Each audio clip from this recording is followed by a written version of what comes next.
Hey guys, in this video we're going to take a look at how you can quickly switch between different keyboard language on the iPhone 15 series.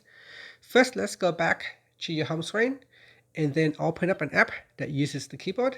So here I'm going to open up Note, and this will bring up the keyboard here.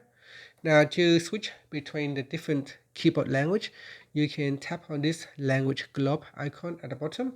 So tap on that to rotate to a different language. You can also touch and hold on this globe, and from the pop-up menu, you can select a language from here.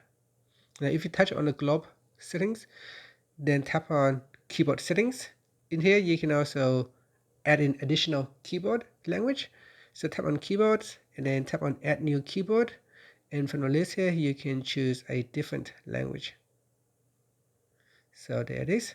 And then if we go back to notes, in here you can see now if I tap on this globe, then I will be able to select additional language keyboard, and that's it. So that is how you can switch between different language on your keyboard on the iPhone 15 series.